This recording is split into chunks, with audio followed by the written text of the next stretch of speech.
Welcome to the only place where real, raw, and vulnerable conversations happen with IFBB Bikini Pros to give you an inside look at their struggles, strategies, mindset, passions, and all of life beyond the stage. This podcast is made to inspire, motivate, and remind competitors and the average gym goer that even the most extreme lifestyles and elite athletes have their ups and downs. Thank you so much for tuning in today. I'm your host, Celeste Rains-Turk, and now it's time for the Confessions of a Bikini Pro podcast.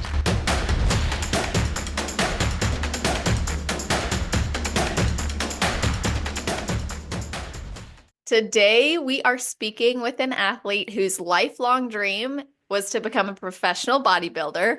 At the age of 5 and surrounded by a fitness-forward family, she decided this would be her pursuit and built her entire athletic career around this. At 25, she competed in her 4th show ever and her first national show, Junior Nationals, where she realized that dream and secured her pro card. Her love of fitness spans well beyond the stage. After earning her MBA in 2021 and moving to Pensacola, Florida, she started her career as a medical sales rep and online fitness coach with the goal of shining the light of the gifts God has given her through her work, even after traumatic abuse from a person she never thought would turn on her. We're going to get into all of these things today. I'm so excited to welcome to the show, Emily Reber. How are you doing? I'm doing great, Celeste. Thank you so much for having me. You are so welcome. I've been looking forward to this and glad we get to do it. So, I got to start by asking if there's anything you do, think about maybe a ritual you have right before your heel hits the stage. So this is the funniest thing. Okay, so I've been keeping up with you and your podcast since like 2018. Uh-huh. And it was one of my goals. Like obviously one of my goals was get my Oh, but then like yeah. another goal was being on this podcast someday. And so Mm. before I stepped on stage for the very first time, my first show in 2019, I remember standing there and I was like, you know what? If all goes to plan, I will be asked this someday, like what I'm thinking and doing right Yeah. now. And I'm standing there and I'm like, okay, come up with something. I'm like, anything, just like something so you have an answer. Oh my gosh, wait, that's amazing. And then it was time to go on stage. So I was like, okay, no problem. Next time I got this. I'll come up with something. Same Celeste. thing. It's happened for all fours. Oh my God, that's amazing. So you've literally thought about Confessions of a Bikini Pro. Oh my gosh, that's awesome. I was like, you got to do something like say a prayer, do this, because I'll do all that stuff maybe like, I don't know, 30 to 45 minutes before I Right. go on stage, say the prayer, pump up, whatever. And before I go on stage, like, I mean, I don't know, I'm kind of like the problem. Like, I'm the girl, they're like, hey, where is number 30? Like, get her in line. No. I'm practicing like a stand-up comedy routine. Like, they're like, just get it together, go on stage. But other than that, That's amazing. yeah. I love that. You know what? It's funny too, because I've had other people tell me that they think about like, well, what am I going to say when that time comes? And now I even think about it. I'm like, what would I say if I asked myself that? Like, it changes for me show to show. And Yeah. now with this, like, this upcoming year is going to be probably my last time competing for a long time, if not ever. I don't know exactly, but I'm thinking even more like, what will that look like, especially Yeah. with it being like the end of an era or the beginning of a new one, I could say. But I love to hear that, and I'm so happy that you're on here, and I hope that we can have an amazing experience and fulfill your expectations, honestly. Get no pressure. It's only 6 years coming, so Right? I know. I'm like, okay, hold on. I did prepare some good questions. So, and I loved that you were like, I'm willing to get into everything. So oh I think yeah. it will be awesome. And something that obviously I wanted to start with is how at 5 years old did you even discover the professional bodybuilding world? Yeah, so actually it's been like 3 years old, I guess. So I come from, like you said, a very fitness forward family. Yeah. Dad was a D1 athlete. He dabbled in bodybuilding. Mom was super athletic, and it was implemented in like everything we did as a family. And even before preschool, every morning, my dad and brother and I would stand in the kitchen and like take turns shaking up a blender bottle. And our breakfast was whey protein. Like my first protein shake was 3. And I clearly remember my Oh mom my being gosh. yeah, my mom was like, John, like, whey's one thing, fine, but like, stop giving the kids creatine. Like, That's amazing. Yeah, so I mean we grew up with like pictures of Arnold on the wall. Like I knew, and then just even seeing I always knew I wanted to have like an athletic build or be some kind of athlete and like even like Terminator was on the TV and I saw Sarah Connor. That's the blueprint. Like I have to do that. Yeah. Oh, Yeah. And so yeah, I just knew, I mean, because bikini wasn't even a thing till right. we were in like high school. It was like 2013 or so. So, but I was like, whatever, I'll figure it out. I just know I want to laser in on bodybuilding. It's like God put that dream in my heart and I was going to figure it out along the way. Holy moly. That was another question I had for you, which is the bikini division wasn't a thing, right, for a long period of time. And so then I was thinking about who was the model of fitness in that time frame before bikini came out. And then of course bikini hit the world of bodybuilding. When it did that capture your attention or was there still some I don't know if I'll do that division? Oh no, that was it. I remember it came out and I was like, "Nope, that's it." Like it was just kind of like God being like, "Hi," like that's specifically what the plan, I have for you is. And another Wow. thing too, like, I specifically wanted to go pro at 25 or something in my head was like, that's when it'll happen because I heard it, I don't know, I probably saw it on Instagram or heard it on a podcast or something when I was, I think 13 or 14, that your body, like you physically peak at age 25. And whether that's true or not, I was like, yeah, Right. okay. And I took that as law. And I was like, sure. So I'm just going to shoot for it at 25 might be my best shot. So all of this was kind of coming together. And I was like, okay, it's bikini. We'll go for it at age 25. And then I love, like, so I'm from Tennessee and I love Tennessee so much. And I love Tennessee bodybuilding. It's really strong in that state. And I was like, cherry on top of this whole, thing would be getting my pro card in Tennessee. Celeste, there was no national show in Tennessee. Oh my gosh. Not Yeah. until, yeah, it just moved to Tennessee like 3 years ago or so. And when that Uh-huh. happened, I'm like, yes, it's all coming together. Like, That is wild. yeah. So yeah, it's just kind of like, I mean, I don't want to sound like I felt entitled to it, but it's just kind of like, yeah, this is the plan. Like I'm just It gonna was make it. falling into place. Yeah, Yeah. like it didn't create room for doubt in your mind because things that you had visualized, hoped for, dreamt about were unfolding in front of you. And Mhm. you've mentioned God a few times. So how has your faith played a role in this journey? Yeah, it's played a huge role. I mean, it's played a huge role in my entire life. I had the opportunity to go to Catholic school most of my life, and Oh, wow. I really enjoyed that experience. The way that they even landed faith, it wasn't like just Catholicism just force fed to us. We also had the opportunity to, I mean, we were encouraged to even just learn about all the different religions. Like we even visited like temples and stuff like that, and we learned about it just even like history perspectives. And so I was raised with a very like respectful and well-rounded view of religion in general. And that's kind of, stuck with me through my life and in my bodybuilding career. Just when I would have those doubts in myself, just kind of pulling it in like, hey, God gave you certain gifts, He gave you opportunities, you have all the resources you need.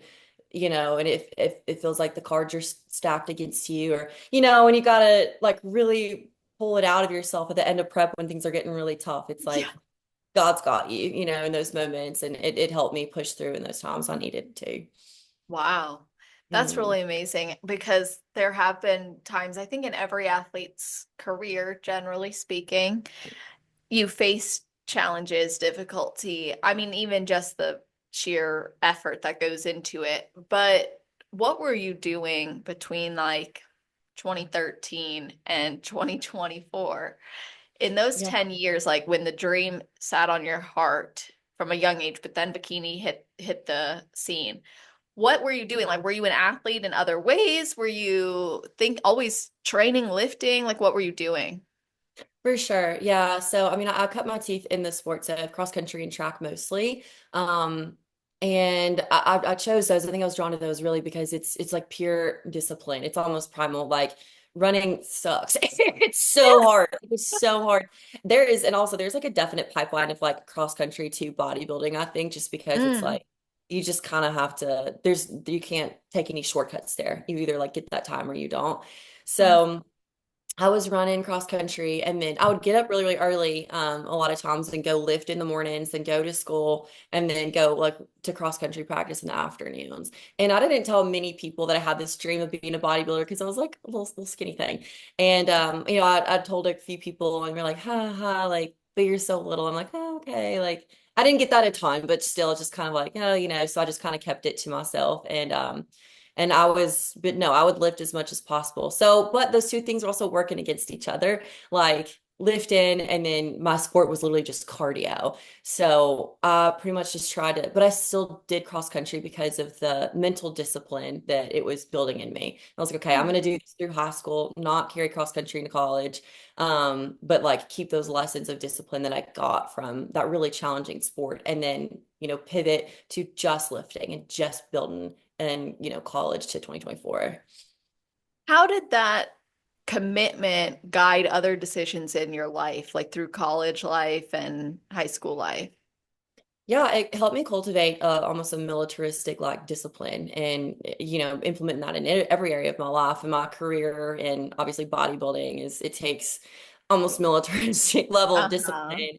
Yeah, and it definitely gave me that leg up, and yeah, it affected everything for sure. Because I started young also, and I remember I honestly believe that although I got an eating disorder from it in the beginning, I also developed like the d discipline developed was incredible. And actually, I think that was a trait I always had, but bodybuilding allowed me to really utilize it. But it influenced my life positively in that I didn't engage in normal social behaviors, Mhm. drinking, partying, smoking.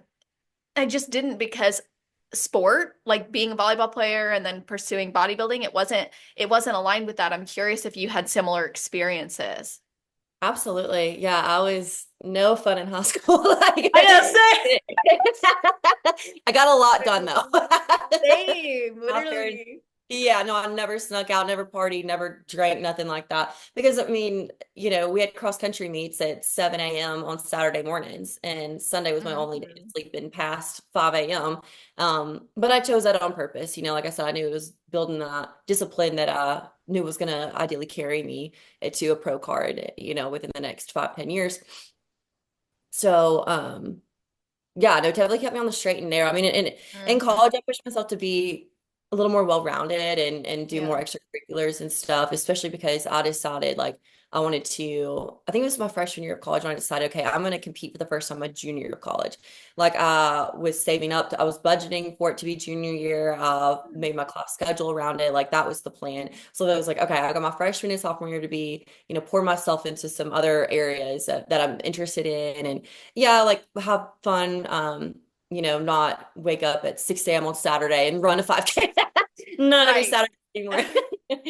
Yeah, but I think it definitely, yeah, probably got me closer to that pro card faster to stay locked in that early. Oh, for sure. And I think too, just the sheer focus and acknowledgement already in your head that discipline was important, whether that was ingrained in you or you just saw the benefit of it. That's really incredible that you were like, okay, cross country's hard, bodybuilding's harder. In your mind, this is what you believe. Mhm. So I'm going to stick with cross country to build me up to bodybuilding. And then you started. Okay, so you were obviously lifting before school, but then it's time to do your first prep.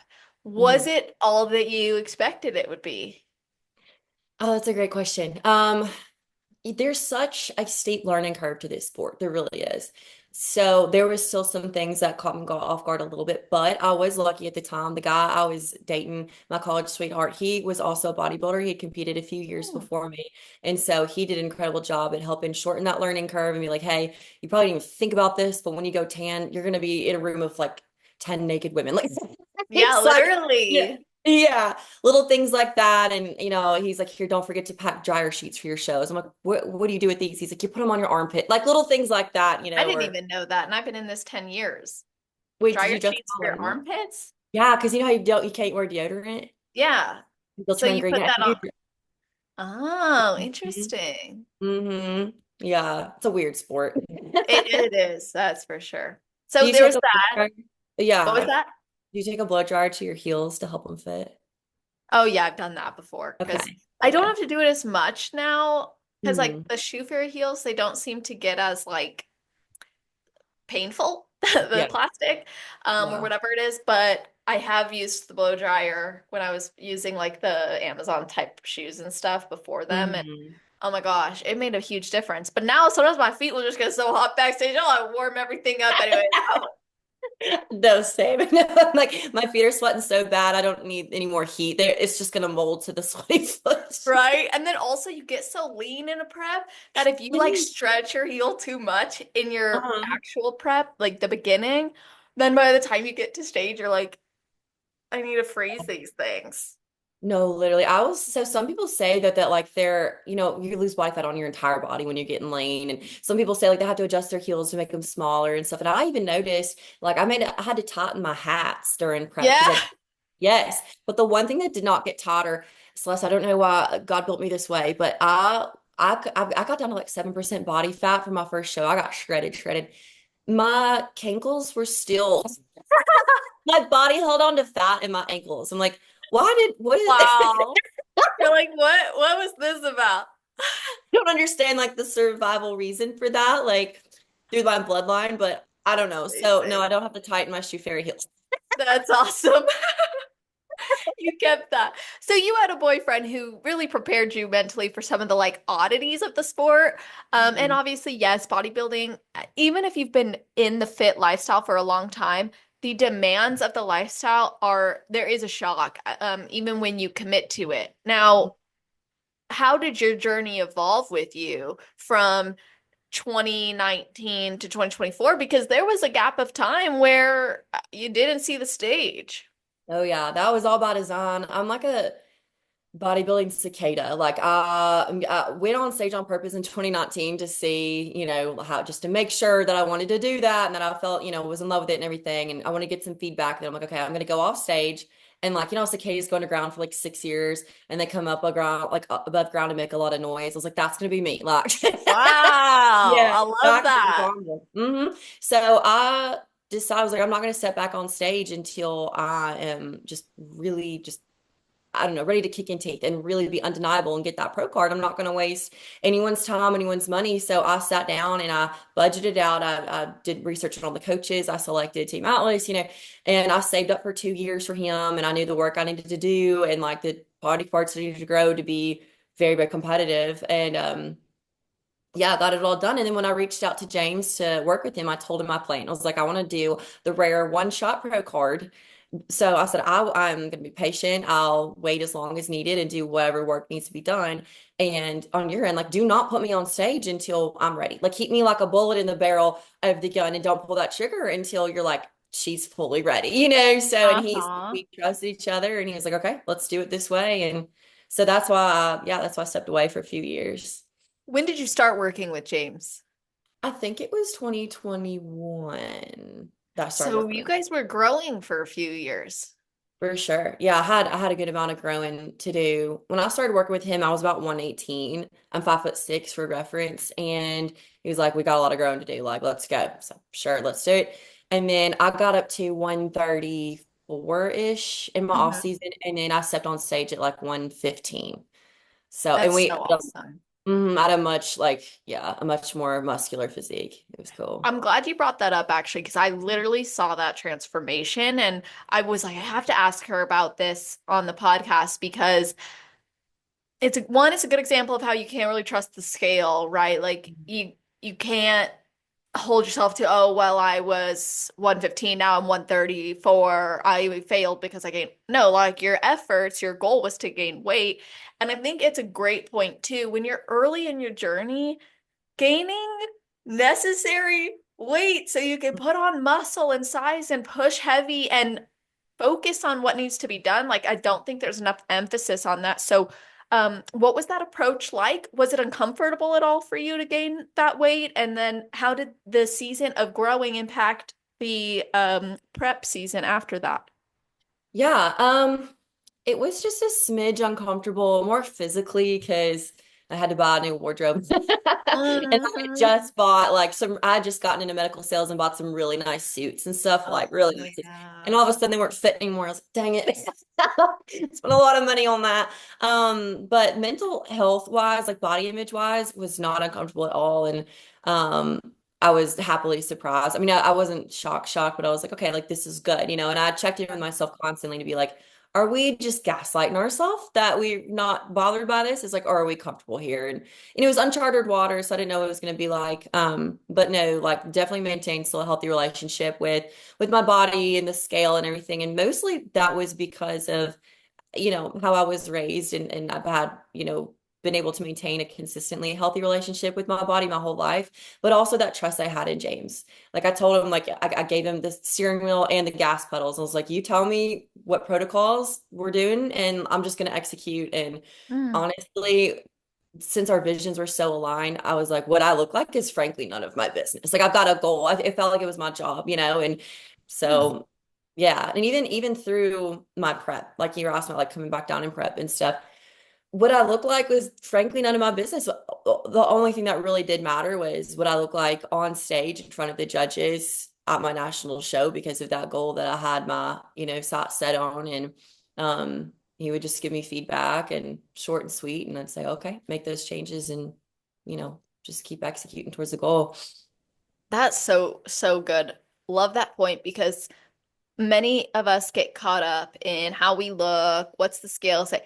That is why we have a coach. Like they Mhm. worry about that. We worry about the execution. If we really trust them, we'll continue to execute. Now, to put a lot of trust in a coach means yes, you're willing to do what they tell you to do. Was there anything now looking back, despite the trust and obviously the amazing result from it, that you would Mhm. have done sooner or differently? Mm, I really don't know. I don't, that's a good question. I don't think so. I feel pretty confident in my decision, like working with him, but also I think something that, like, I'm glad that I did, was all the research that I did for years leading up to, like, educating myself on, the sport of bodybuilding and nutrition and lifting and even PEDs, things like that. Like, uh, nothing was like brand new to me. There wasn't a ton of uncharted waters in that area. I'd worked with a couple other coaches before, so I kind of, had a feel for what I was looking for in a coach. And I mean, I didn't just like blindly follow this man into battle, but at the same time, if he told me to like weigh out and eat 4.12 like ounces of styrofoam, would I have done it? Probably. Yeah. I You're would like, have I've like read done, enough. yeah. I would have like Googled it beforehand, and be like, oh no.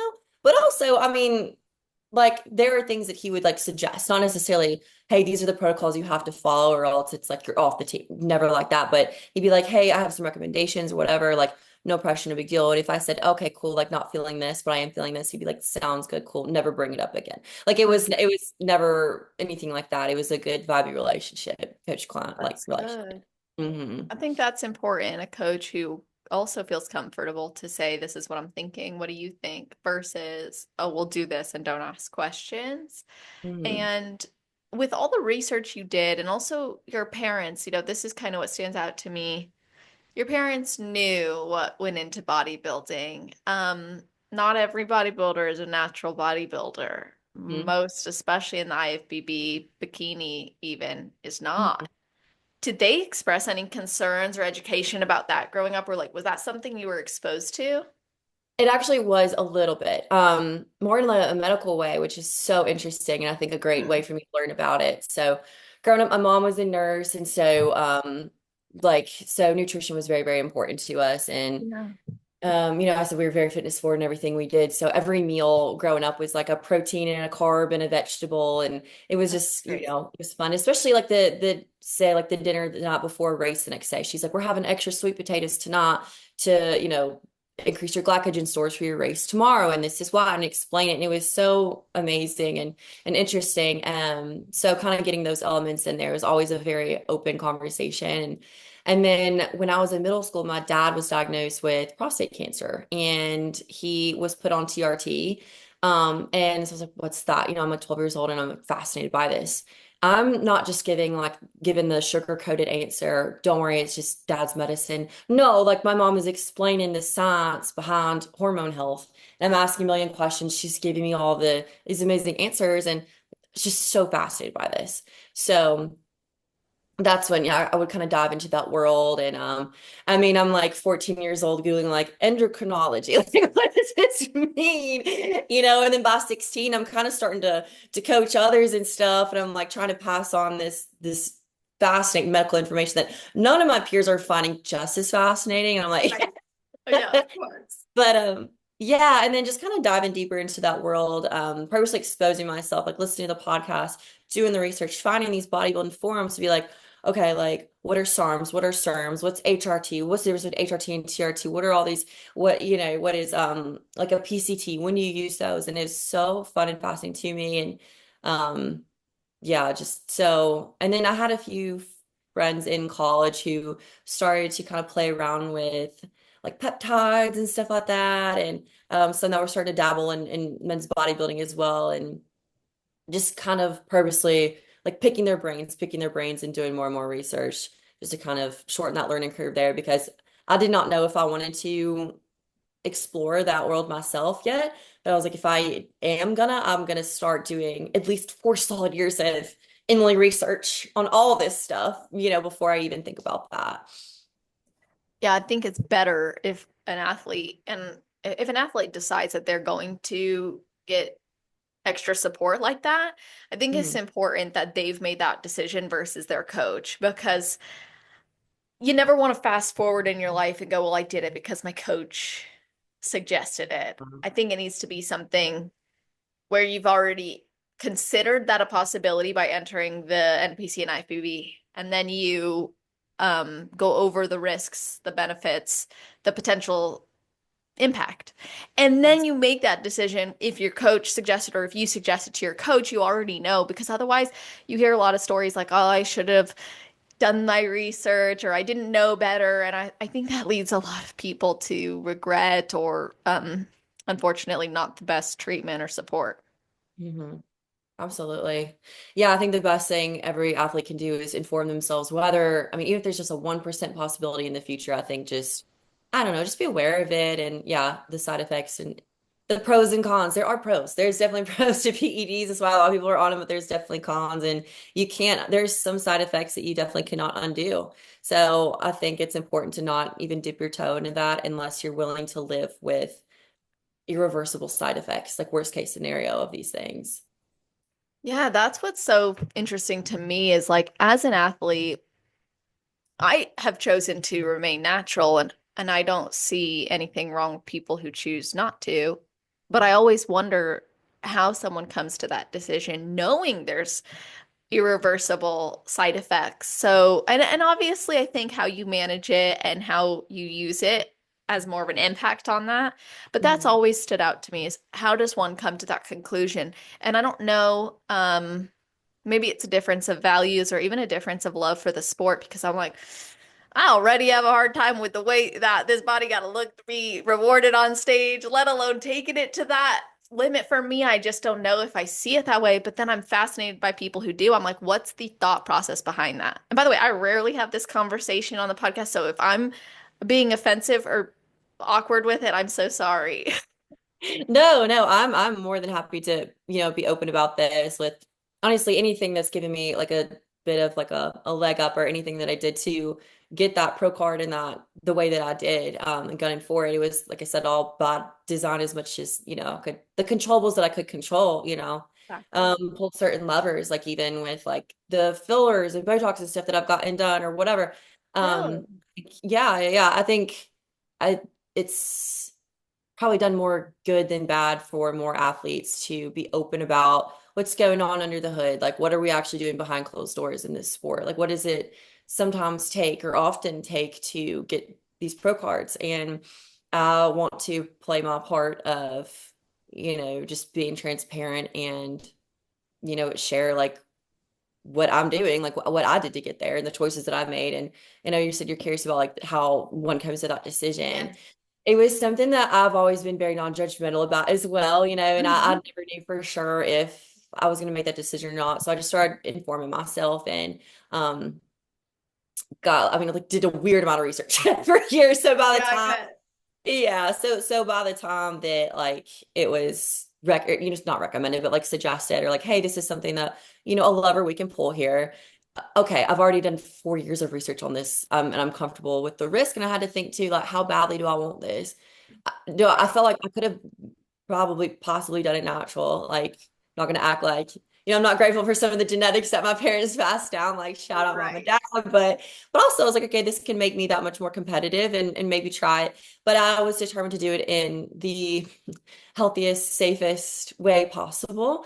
So I committed myself to getting regular blood work done. So I get my blood work done every 3 months. I learned how to read my own blood work. I budget to get that blood work done. I pushed myself to be very, very transparent with my coach and my healthcare providers on any potential side effects that I think I'm seeing. Which is not always like comfortable topics to say, Yeah, yeah.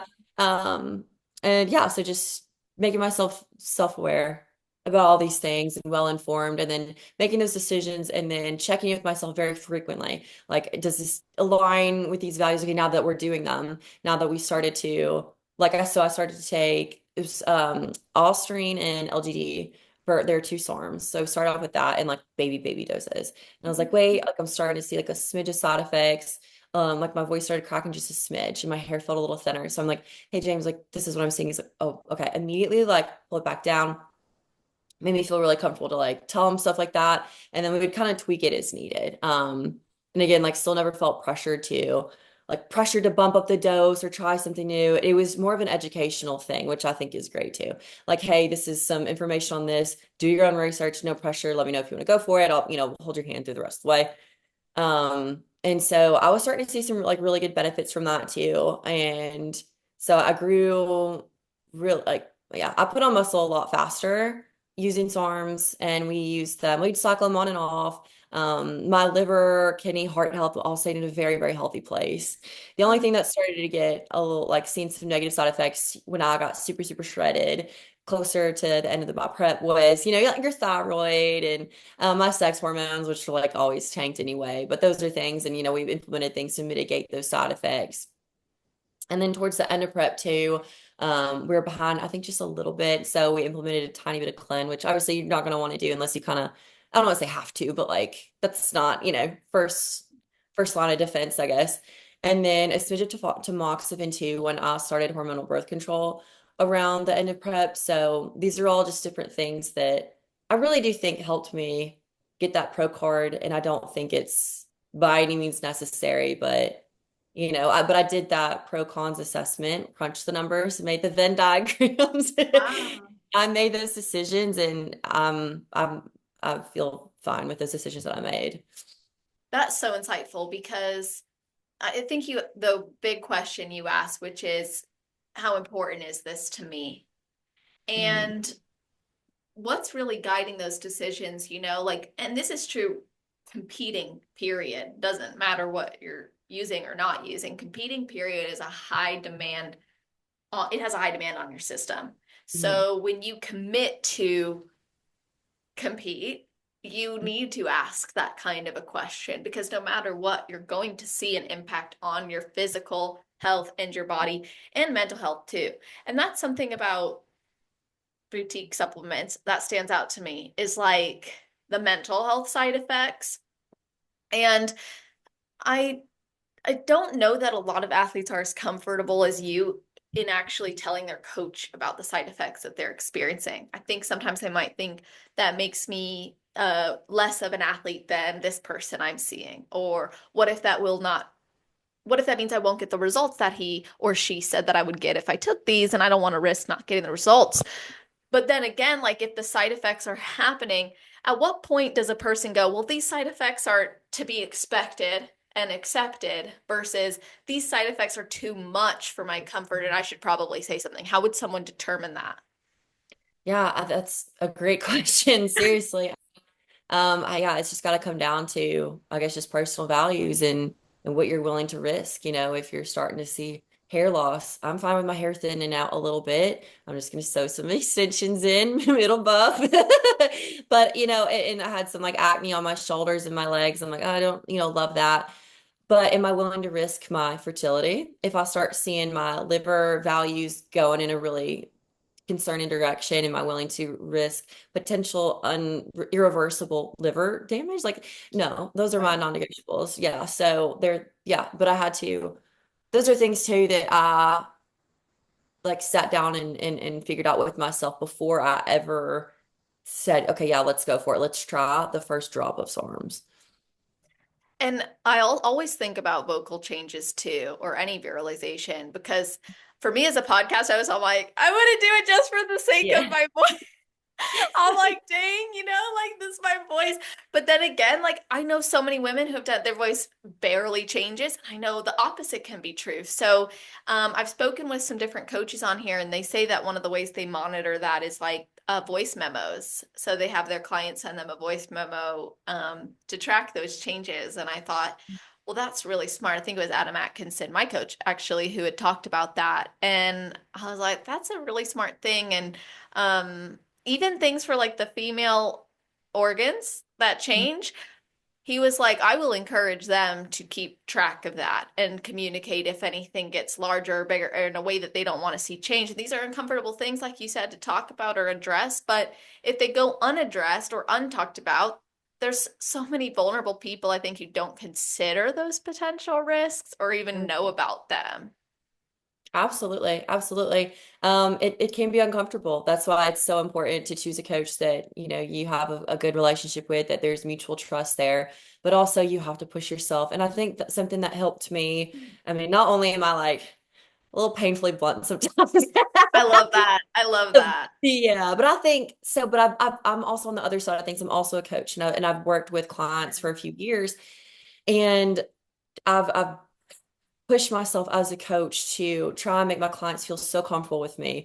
I want them to be able to come to me with absolutely anything. And I've built some incredible relationships that way. I mostly work with girls around my age too. So that kind of helps. You can be a little more like, hey, girl, what's up with them? A little more of a familiar relationship, a more natural relationship with them. And it's so, I'm getting goosebumps right now. Like it makes me tear up thinking about how close you can get with your athletes if you set that right tone and you have that mutual trust and respect there and familiarity. I mean, I've the things that some of the girls that I've worked with before have told me are things that they're coming and telling me maybe before they even tell their boyfriends, or there's like big life changes.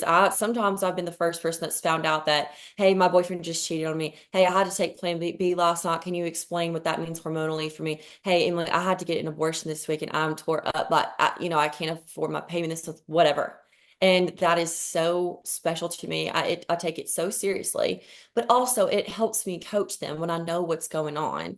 When I can see, I'm like, hey, I see something in your biofeedback. You're going through something. If you're comfortable, let's jump on a phone call. Like, tell me what's going on, girl, so I can help you through this. So it helps me as a coach. So I want to help my coach help me, and it's only going to help him coach me and tweak my protocols as accurately as possible if I'm like, hey, this big life thing is happening, or sorry if this is TMI, but da da da. And then it's on the coach as well to foster that openness and be like, Emily, no such thing as TMI. Describe your menstrual cycle in even more detail, please. Like it Right. really does help. Yeah.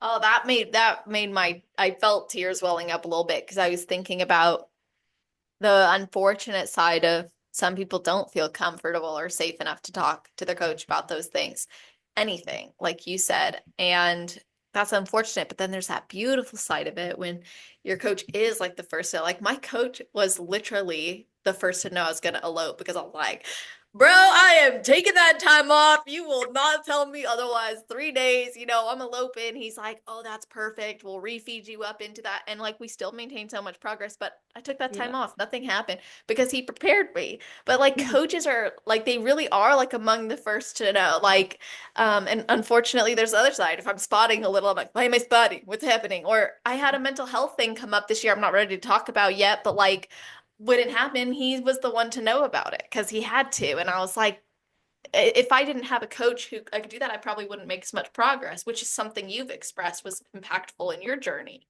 Hmm.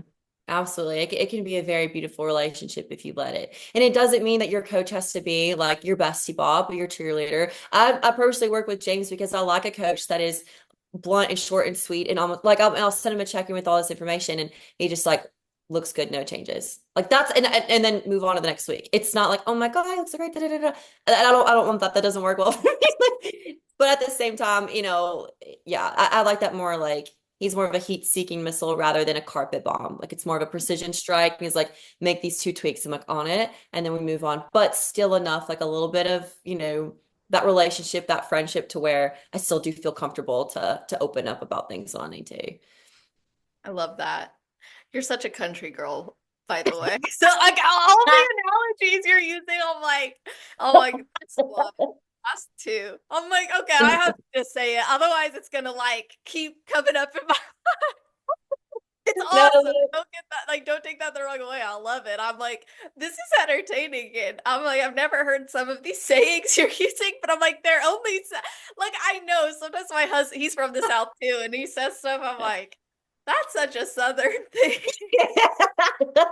I know I'm trying to like bite my tongue and not say things like, well, Lord willing, Celeste. Oh no, I love that. Say it. That's amazing. I was like waiting for a bless your heart or something. I'm like, I'm sure it's coming. No, yeah. I'm like, good. I haven't deserved one yet. Like, No, I'm like bodybuilding's toe mater, honestly. it's amazing. Um, yeah, I had to say it. So anyway, you going into junior nationals too, I mean that being your one and only plan. There was no plan B, which I think is a good thing in many ways because that's something else that's come up on this podcast is like how do you plan for a season without also potentially dimming your belief in yourself? But you just planned that because you had a wedding 4 weeks later. Mhm. So what was it like when they called your name? Because it emotionally, the video was emotional. It's amazing to watch, but what was that actually like for you? I mean, it was one of the best moments of my life. It just felt, I mean, I'd rehearsed in my head so many times that it was just like, huh, here it is. Like, this is, Yeah. this was the episode I was excited to watch, but that moment, specifically when they called my name, I was so fully present and in my body. And I remember every little detail. Like, I felt it all. Like, I'm getting goosebumps right now because, like, I felt it. I was fully there and fully human in that moment. And just overwhelmed with gratitude and just everything. And yeah, I was standing up there. And then I remember more Uh, vividly than anything, I don't know how you say her name. Attila. yeah. Is that how you say it? She I've was always said Attila, but maybe it's Attila. yeah, and she was sitting on the judges panel and like I looked at her and I remember being like this is the most stunning person I've ever seen. I could not think of She anything is else. gorgeous. It's like looking at the sun, you can't look away. I'm like, oh my God. I'm like, snap back into it. You just got your book. Right? Oh my gosh, for real. It was also just like, I mean, I don't know. Like I put myself in that position where my back was against the wall. I think that's when I perform my best. And when I don't give myself a plan B, you just kind of have to make it happen, like no matter what. The night before show day, we were making some final posing tweaks and I was with James and he was like, okay, so if you don't get your pro card tomorrow, we can do it was like Pittsburgh in like 4 weeks. And if not then we'll go to Texas in December, whatever, and da da da da. And then he looks at me, he goes, wait. He said, you're gonna be on your honeymoon in 4 weeks, right? I said, yes, sir. And he said, oh God. So he said, okay. He said, so there's no plan B. I said, nope. He said, okay, well, go get your pro card tomorrow. That's awesome. That was the plan. And then after I got off stage, I go when we find each other and he goes, you got your pro card, you got your pro card. And I was like, yeah, because you told me to. Like that was That was the plan, coach. just following orders. I love that. Oh, that's so awesome. Yeah, no, it's a How great. cute. And you had spoken a little bit about the coaching you do with other athletes and fostering that type of connection as well. Mhm. What inspired you to actually start coaching and more specifically hone or home? Hone Uh, in? I think Hone hone in? it. Hone in? I always say hone, like N. Hone I said in. World War II. You're asking the wrong girl. Like whatever's easier to say, we're gonna take the easy road. Yeah, so hone. What led you to hone in on like runners and bodybuilders as your not saying that's the only people you work with, but Yeah. being a more specific niche, like what led you to honing in on that? Yeah, for sure. So I first I mean, I've always kind of consulted people. Like, I don't know, I've kind of just became, people have known that I've been obsessed with fitness my entire Right. life. You're the fit And girl, so they're gonna talk to you about it. for sure, for sure. Then I'm gonna talk about it anyway, so they might as well Yep. ask, you know. And so I've, kind of consulted here, there, and played around with like making little meal plans or workout plans for people for free, whatever, usually just family members and close friends. And then kind of started taking it more and more seriously. And then 2020, when COVID hit, I was like, you know what? And I was in grad school at the time, and I was like, this would be really fun to really start online coaching and put together, some kind of structure to it. So I started a coaching team, Team Peak Physiques, with two other coaches, and jumped on a Zoom call. We put it all together, and we're like, okay, so we're gonna start building rosters, like working together. And it was basically like, I mean, yeah, we had so much fun, and we worked with kind of all different areas, like anyone that had any kind of fitness goal, whether it's major weight loss or lifestyle or a competition, whatever. Like, yeah, we'll take you on and just kind of get better at coaching anybody and anybody. And then roster got really big, and then I purposely kind of like skinnied it down because I had one bodybuilding client, my first bodybuilding client in 2021. And bodybuilding coaching is a whole different beast from lifestyle. And when I realized how much, I mean, I pour myself fully into everything I do. Everybody, yeah. Absolutely. But I was like, especially this girl needs so much of my time and attention. I mean, I'm on call for this girl. I'm in the trenches with her. I'm going to pour my heart into this. So I was like, if I'm putting so much into this girl, like I've kind of got to really focus on this. And so, but I really enjoyed it. But I was like, there's so much to this that I would be doing my future bodybuilding clients a disservice if I didn't really polish this skill. So I kind of keep a very lean roster right now. No pun intended.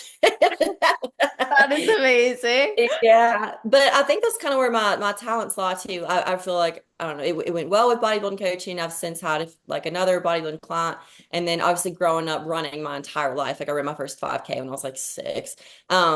So I have like a lot of that's where like my knowledge and skill sets lie. And I've helped a few people with big running goals, like a marathon, half marathon, things like that. And so anyway, I've been focusing on those niches of bodybuilding running because it's what I enjoy, and I feel like that's kind of where my skills lie as a coach. So that's kind of what I've been pivoting towards lately. That's awesome. And then what about people who are like you who come from a history of running or track and then they miss running? Because I meet a lot of bodybuilders who were previously long distance runners and they're like, oh, I kind of hate that I have to reduce this output. Or they are long distance runners, but they want to get into bodybuilding. Like, how, and I'm not saying that's the niche you work with, but I Mhm. recognize you're familiar with both. How would you approach someone like that? I like when people come to me like that because I can feed them more. Yeah, that's right. I can feed them a lot more, but you got to be careful. So you got to be very realistic with them and be like, hey, you are going to be kind of working against yourself a little bit. You're basically overdoing cardio, and you got to pull back a little bit. You're going to sacrifice a little bit of this for a little bit of that. Like, I don't know, they're not opposite ends of the spectrum, but they are not, I don't know, perfectly compatible. So just being very, very realistic of what that would look like, and being very meticulous with your plan. And if they're wanting to compete in a running event and compete in a bodybuilding event, let's sit down and look at the calendar and really plan that out and be realistic about what that food's going to look like. Because I had one girl come to me, and she was definitely an ectomorph. I was like, listen, you got to be able to afford the food that I'm going to be feeding you. We got to make sure it doesn't compromise your digestion. This could be a cascade of Ooh, issues. good point. So you're probably going to have to make some sacrifices. I'm not saying you have to cut one off, but I'm not going to lie to you either. So this is what you can expect, and let's revisit this. You still want to do both. That is a fantastic point because from a gut perspective, if you're feeding and feeding and feeding and eating and eating and eating, Mhm. oh, that's a lot of work. Sometimes it's already a lot just from a bodybuilding perspective. When you really starting to get into the like healthy zones of competing, at least what I've found is like you can eat a lot more. Like you're really like your body is literally a machine. And I never experienced that until I fixed my gut health, but also Mhm. until I was like in this for a lot longer and I had a lot of healthy things going on mentally and physically. But to be doing that on top of running or a lot of cardio, like if I even notice if I go and I do a hike, which I love to hike, I will feel that like I'm hungrier, like I mean that's Oh, science, but like it will affect me where I'm like, but I won't do like I count that towards my cardio for the week because me and my coach know that's data, like if you do an yeah. hour and a half hike, but then you're still doing your 20, 30 minutes of cardio every day after that, it's like you're pushing a threshold that doesn't really need to be pushed right now. Absolutely. That's a lot of physiological stress for sure. And that's a great point you brought up about like how it kind of makes you hungrier. That's kind of one of the dangers of, yeah, you wake up and Mm. go for a run. I feel like, yeah, you're definitely hungrier the rest of the day. Yep. Sucks. But yeah, you got to keep those things in mind. And that physiological stress, how it can impact your gut health. You don't want to end up with SIBO. And then, oh my, I don't know what kind of gut health stuff you have, but any kind of like gut dysbiosis. You Ugh. don't, you don't Yeah, I feel had good. SIBO actually. But and H. pylori, but Oh, that's a tough one. That's a tough yeah. one. But it I ended just up being okay. yeah, that's okay. Did you work with like what did you Western medicine, Eastern like what route did you A take? combination. Like we started with just diet approach and then I was like, this is my improvement season. I should be growing. And my coach was like, you'll get a lot more progress if you just go the medicated route. And I was like, he's like, but you still have to do the dieting part because that's how you rebuild your gut microbiome. I was like, I'd rather know for sure it's done than Mhm. hope it's done. And so we knocked it out and man, it made such a big difference. That's so good. I know those oof. SIBO, SIFO, H. pylori, those are some they're tough to kick. They're tough to kick and things that What a lot is of bodies CFO? face. Small intestinal fungal overgrowth. Oh, well, Really fungus, similar symptoms fungus. as SIBO. They're just yeah, you're not gonna want them just as hard to kick. Yeah. Yeah, Not any fun. SIBO, CFO, FIFO, any of it. You just want a stomach that's working and Yeah. intestines that'll move the stuff through. Um, Mhm. so something that I thought was really, really cool that you offer quarterly webinars, and not to like put you on the spot or make you feel like you're doing like a promo reel. I personally thought that was really awesome. Like, how do people get access to that? What would they expect if they did want to get on one of those? Yeah, I just started doing these a few months ago. Oh, it was so much fun. It's so much fun. I Oh, have to have some kind of, so I pulled back on my coaching a lot yeah. and like I said, keeping a really lean roster, but I have to always have some kind of outlet to like an outlet for fitness education. I just kind of get itchy if I don't constantly have like, hey, I have something to say Yeah, yeah, yeah. about like there's so much knowledge in my head. I'm like, I have to have some kind of so I when I had a really big coaching team, I would host monthly Zoom calls with all my clients and I would go over PowerPoint with topics that, common questions they're asking me or things that, I just think that they could learn about. And it was always so much fun. And we always had a good time getting to see each other because it was all online coaching. And so I pretty much just translated that into like for the public. You don't have to be on my roster, have access to those Zoom calls and just a handful of topics. And yeah, the one I put it on, I think it was 2 months ago or so. And it was just like very fast paced, very fun. You're gonna get something out of it if you're a beginner or if you're, advanced in it. It's pretty palatable.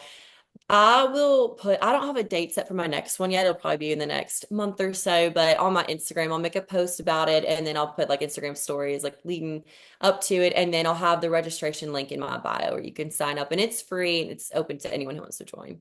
I think that's so awesome. Like to have an outlet for you to share your education, also to probably expand it. Because I imagine you seem, I mean, it's very clear you're the type of person who loves knowledge and education and diving into topics. So I imagine as you're learning about something, you get excited to share it.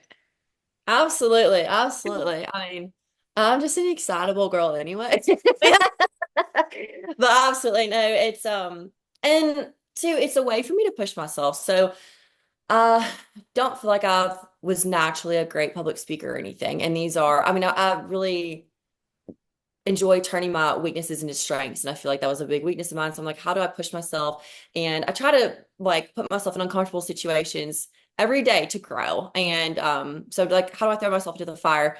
I don't know. I'll host a Zoom call. And so yeah, it's helped my speaking abilities, even just like getting better at like graphic design, like making a Canva for it, things like this. And Mhm. then yeah, networking and getting people on a Zoom call. And so yeah, just sharpening those skills.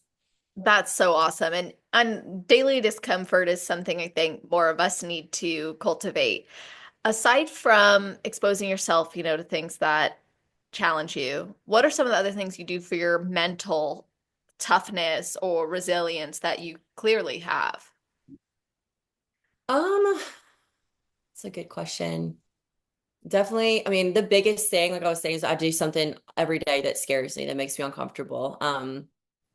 I think something that's like, I don't know, I'll do some things physically to make myself more mentally resilient. Like obviously we're bodybuilders, of course. We're Every day is uncomfortable somehow. yeah, we're a little masochistic and we're unpacking this in Literally, therapy. Like, literally. it's fine. Yeah, I think, but even just pushing myself physically lately, like my big like physical goal lately is just it's going to sound more dramatic than it is, I'll explain, but just being harder to kill. And what I mean by that is like I think it's very important for every human to be able to at a moment's notice get yourself out of any kind of situation, like be able to run and jump and swim and fight or climb, whatever. And as bodybuilders, like I don't know about you, all I want to do is just lift weights. I want to like, pick up the heavy things and put them back down. I love that. Yeah, but now I'm like training like Rocky. I'm like jumping rope in the corner of the gym. I'm like doing backstrokes. I don't even know how to swim. I'm figuring it out. I'm watching a YouTube video. I'm like, we're gonna figure this out. Wow. I'm signing up for jujitsu. I'm signing up for ballet. Like I'm just doing all these things. And like I don't want to do those things. Like this not Not passionate about it. no, well, yeah, it's just not fun. It's uncomfortable. I don't know what I'm doing. It's embarrassing, whatever, but it's like it makes you that much tougher every single day. How is that affecting your bodybuilding journey right now? For where I'm at in my journey, it's working with me because I purposely pivoted for the short term to focus on my hormone health, yeah, my mental health, physical health, those things right there. And then I am gonna pour myself back into bodybuilding in about 6 months or so, like re-up my Wow. contract with James and all that. But I purposely like set this time aside to repair and push myself in these other ways.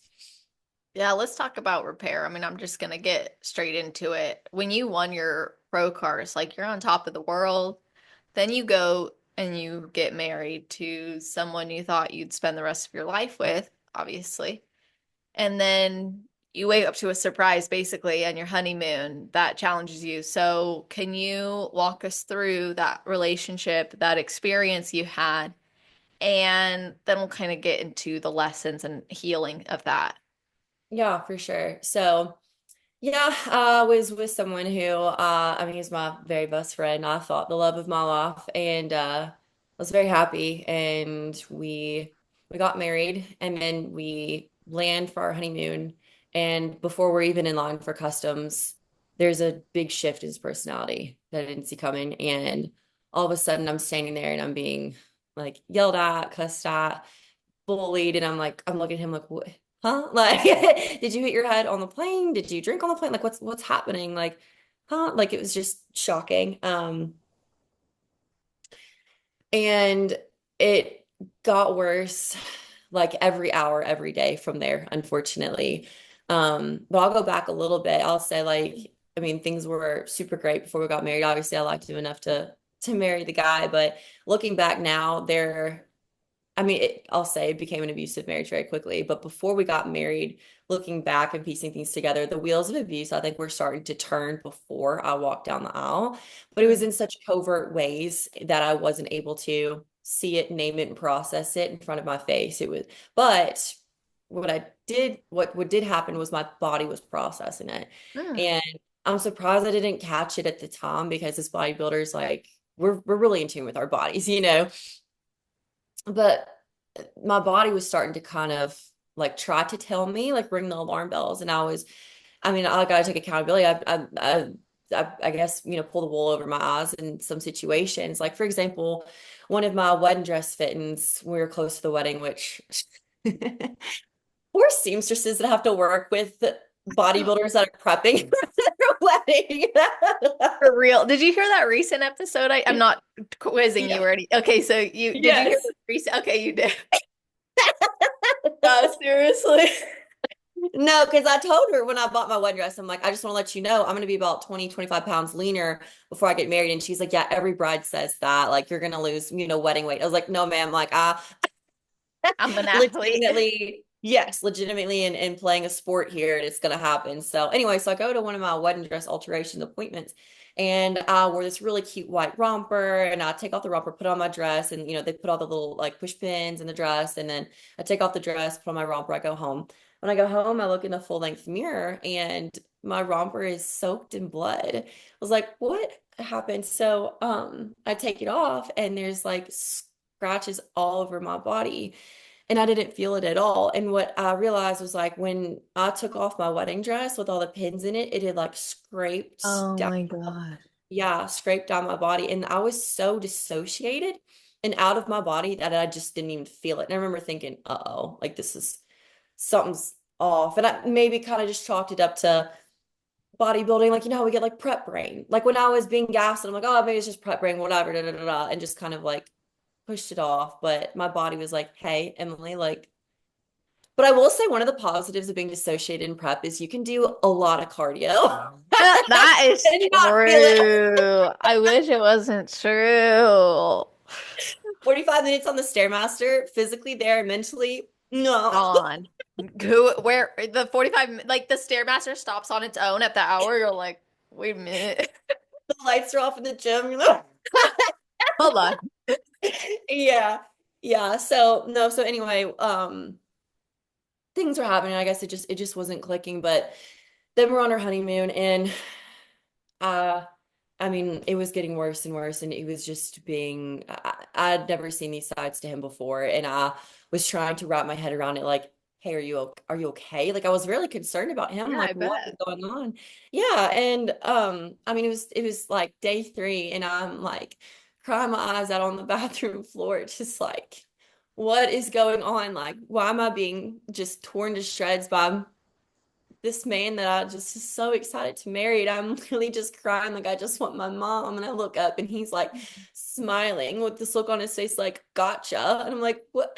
What? Hmm. Like, who did I just marry? I have no clue what's going on. And it got so bad. It was an 8-day long honeymoon, like most terrifying 8 days of my life. I end up in the emergency room and like I lost like I weighed myself like on the scale and I lost like it was like 8 pounds overnight. And I was already, this was 4 weeks after my show. I was already like Right. 115 pounds. I'm in the emergency room and like my organs are like shutting down. They're like, we don't, all my blood work showed was like there was so much stress and inflammation in my body. I legitimately thought I Mm. was going to die at like 2 a.m. in a third world country and in a hospital. And like, I didn't know what to do. I just want to go home. I just want to go home. Maybe it'll all be better then. Maybe this is like a bad dream. I don't know. So we get home and it's like maybe once he's back in a routine, like whatever. And it just gets worse from there, unfortunately. And I spent a majority of the next few months, like most nights, I spent like locked in closets and bathrooms and being trapped in like my own car. Like there's claw marks on my dashboard and like my bones in my hand are messed up from trying to escape like my own vehicle. Because he trapped you in there? It was like speeding, like going like 90. I'm like begging to be let out and like can't like I can't open the door at this speed. Like I'll literally die. Like what do I do? Or just yeah. Um it, I was just trying to just figure out what was happening. Like why is this sudden personality shift? And I've since learned and burned through 8 therapists, mine, his, and ours, that it ended up being a personality disorder that it's a Mm. characteristic of that. I don't know if you know much about narcissism, but it's a Oh yeah, I know. beast. I know It, it both from a DSM standpoint and from a personal standpoint. So I've met a narcissist and it's horrific actually. So I'm so sorry. It sounds like what you endured was incredible abuse. Incredible abuse. It was abusive. I hate that you can relate. I'm so sorry, but and I've never, I don't think I've ever met a person that dangerous, someone that doesn't have the capacity for empathy or remorse, someone that Mm. smiles at the sight of you crying so hard, you're vomiting, you're bleeding, like nose bleeding on yourself, like, just, To be clear, I cannot relate to that. but I yeah, am so sorry that you experienced that. And to go through that by the hand of someone who was your best friend, like the fact that he was able to play this part, he almost sounds like a sociopath as well. I don't know. It just not trying to diagnose him or anything, but like it doesn't sound like he was at all mentally well. But I'm more hurt for you that this was your best friend who you I'm committed a life to. someone that, yeah, I trusted with my life. I trusted with, my mental health, my physical health, like my money, my spiritual health, like all these things that, all the vulnerabilities that you should be able to share with your husband was weaponized and flipped against me. And even, yeah, just vulnerabilities in my mental health, like, hey, I struggle with this or that, and then having it thrown in your face, it's tough, like, ah, so like it's like if you were epileptic and someone was shining a strobe light in your face to try to induce like Mm. a seizure or something, is kind of how it would be with my mental health, like probing and probing and probing someone into a panic attack or to self-harm, like these very serious things, and then being called a baby for you know Yeah. is really tough. And I was like literally fighting for my life, but like I take marriage so seriously. I know you do too. I read your beautiful caption, Yeah. and I love that so much. And I was always raised like that, and I always felt called to be a wife.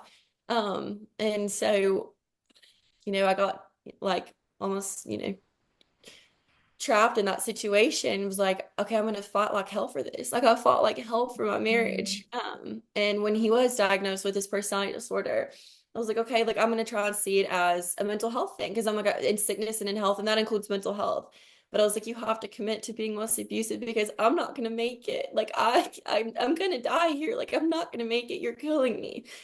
It couldn't. So it was to the point where like my therapist and our couples therapist like talk to me one on one and be like, I'm so sorry. I mean, like I know you want this so bad, but like you have to get out. Like you have to escape. Like you're not gonna make it here. And I'm sorry, there's not another choice. And I had to be told that, you know, by these professionals, and by hardly anyone knew what was going on. It was really just like my parents and my best friend and my therapist. And they're like, so sorry, like you have to get out, so I felt so guilty though, for it's like, God, I feel like I have to, walk away from my marriage to save my life. Like, am I willing to die for my marriage? Is that like what my faith says? And it's like, no, Emily, like that's not.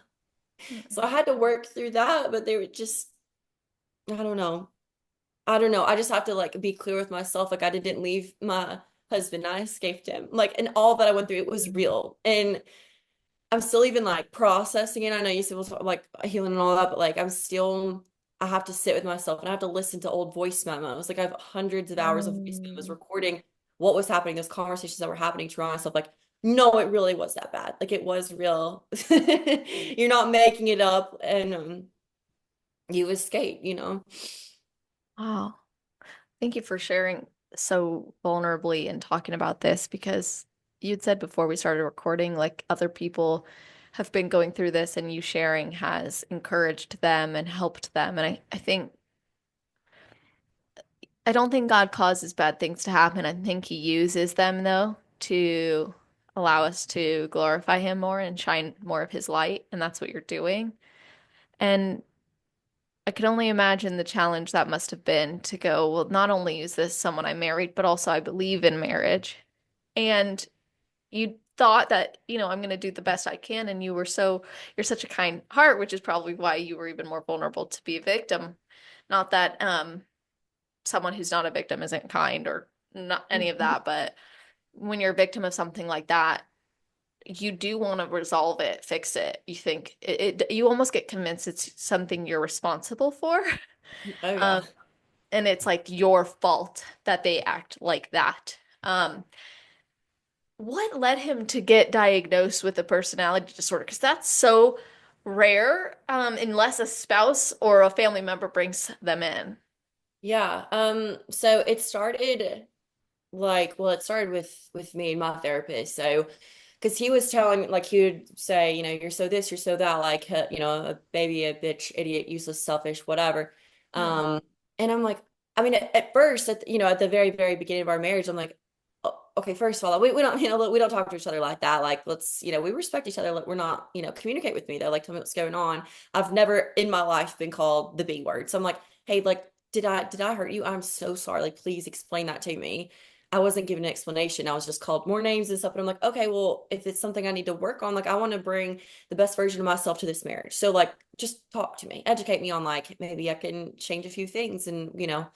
whatever. And then I started working with my therapist, or I was working with my therapist, and I would go and I would start a session like, hey, today I want to work on being a more selfless person, or I'd bring up like, oh, well, can we maybe explore like this mental health thing that I think I might have? And then it was a few weeks of that or like a month of that. And he said, hey, Emily, listen, I love your commitment to growth, personal growth, and that's great. And there's always, things that you can work on. But he said, you show up to every session with like, you think you have a new diagnosis or you want to work on something, then I'm not really seeing you. He's like, what's actually going on? He's like, is someone telling you this? Is someone telling you these things? And I Mm. finally broke down and I was like, yeah, like I wrote down a list of the things that I was told just in the past 5 days. And I read them out.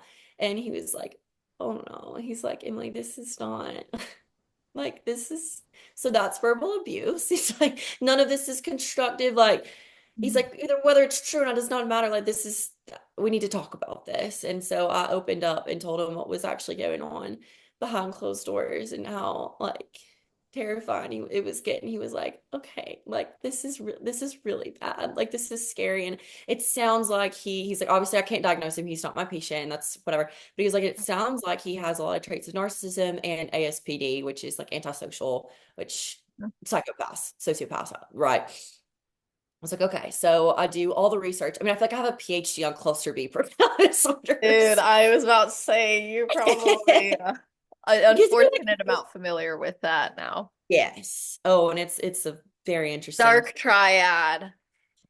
Oh my God, scary stuff. Very scary stuff. So I was like, I think this is what it is. So I brought it up to my husband at the time. I was like, okay, so I think this is what's going on. Because I'm like, I want to help you. Like, obviously, I need to protect myself, but I'm like, my priority is like, I mean, I'm your wife. Like, I want to help you through this. It seems like you're going through something like mental health wise. It's because it's such a big shift. And he was like, don't call, like, I wasn't able to say the word narcissist. He's like, well, I've been called that before, and it was basically like a slur. He was like, you're not allowed to say that. It's like, okay, this is a problem. Yeah. Like this is really bad. So anyway, like the like towards the end of our marriage, he said that he would work with me to do the type of divorce where you both sign the papers and he would like agree to it basically Uh-huh. if I went to a few couples therapy sessions with him. So I was like, okay. So we go and the therapist was like, hey, before I speak with both of y'all, I want to speak to y'all one on one and like get your individual, just talk to individually. So she talks to me, we sit down and I'm like, okay, she's like, she said, just tell me what's going on. And I still sugarcoat it to her. I don't tell her like the full story Of because I'm course. still like, yeah, protective of this person. Like I don't, I feel like I'm betraying and whatever. So I still give her like the light version of it. And she still looks at me, she goes, okay, I'm so sorry to tell you this. She's like, this is not so we're not going to work on fixing this. Our priority is like making sure that we get you safe first and foremost. And she was like, this is terrifying. This is like again worse than you think. It does sound like he may be a narcissist, maybe a psychopath. And I've got some resources for you, but I'm terrified to send them with you. So we had to, the couples therapist and I had to arrange like a secret meeting for her to give me resources to escape this guy. That's how Mm. it was. And then during the session, she was like, she literally whipped out the DSM and went to like the NPD page and we spent 45 minutes like trying to diagnose him. And then she closes the DSM. She goes, "You have 9 of 9 traits of narcissism," which is you're diagnosed with NPD if you have like 5 of 9. She's like, "This is bad, bad. Like this is really scary." And he's just sitting there with his arms crossed like human. And she was like, we're gonna get this girl away from you. Please let her go safely. Like she was begging him to let me like escape and just let me go. And she looked at me and she goes, "And I need to tell you, like, the way their brains work is like if I can't have her, no one will." I was like, "Oh yeah, like I can kind of see that." And she goes, "Emily, look at me. If he can't have you, no one will. Do you understand what I'm saying?" I was like, "No, he's not gonna." And she's like, "You need to be way more careful than you think." Like it was just, I'm getting chills thinking about it still. Like it was just one of those moments where I'm like, oh, it really is this bad. Like my life is on the line here. Like I don't really have a choice. And that was one of the last times I ever saw him. Like that was it. Wow. And yeah, Did he harass you after the divorce? it's always mind games with him. Like he joked about not showing. It was a 45-second Zoom call, which is strange when you make such like a beautiful like lifelong commitment and a gorgeous like with a big Catholic wedding, and then it can boil down to a 45-second Zoom call. But like you'd even just joking about not showing up for that, or just like blowing up my phone with calls and stuff. And like I had unadded him on LinkedIn and he adds me back, like just random stuff like that. And but luckily he not in person. I haven't seen him. I like moved into a escaped to a new house. Like he doesn't know where I live. I get my car checked for trackers all the time, like every time I get an oil change. And I don't think he's been like following on that or anything. I don't think he lives in this town anymore, but definitely keep my head on a swivel. And I think the safest way to go about it, like I can't live the rest of my life just like fully paralyzed because that's not living, but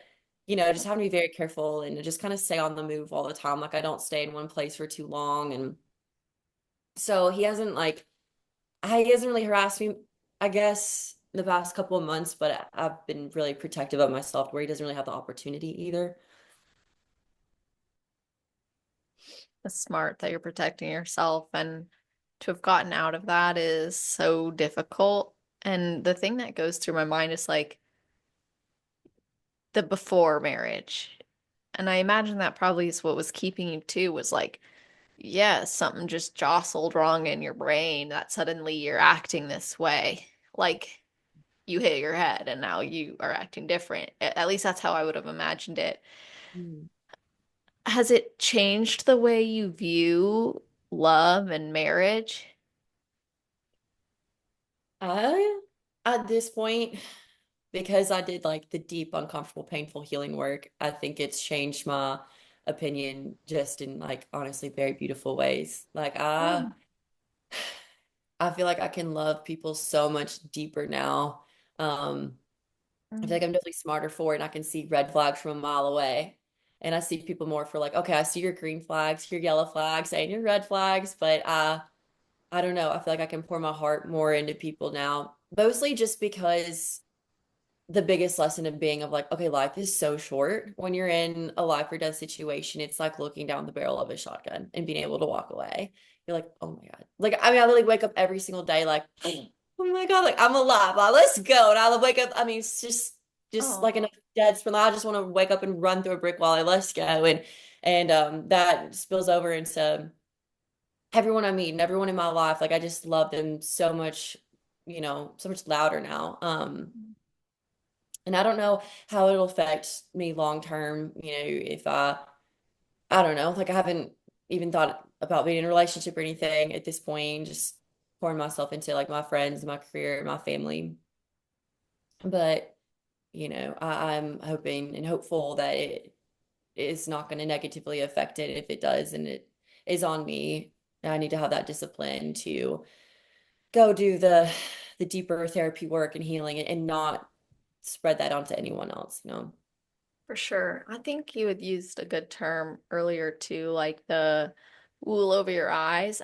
It's like once you remove that and you start to see like a lot of the patterns that were there, it almost Mm. reveals to you some of your own idols. I don't know if that happened for you, but when I got out of the relationship I was in, that turned and was very not great. Mm. I look back and I'm like, that taught me a lot about what I idolized. Like, I realized I was willing to look the other way because not only did I want this next chapter of my life, but also I kind of convinced myself that that's what I would have to settle for. Yeah. Not because I wasn't worth more, but because I didn't think there could be better. Yeah, 100%. And I don't know if this is your experience too, but narcissists are like mirrors, especially because they'll try and like copy you or be what you think they want them. Yeah, so Literally that.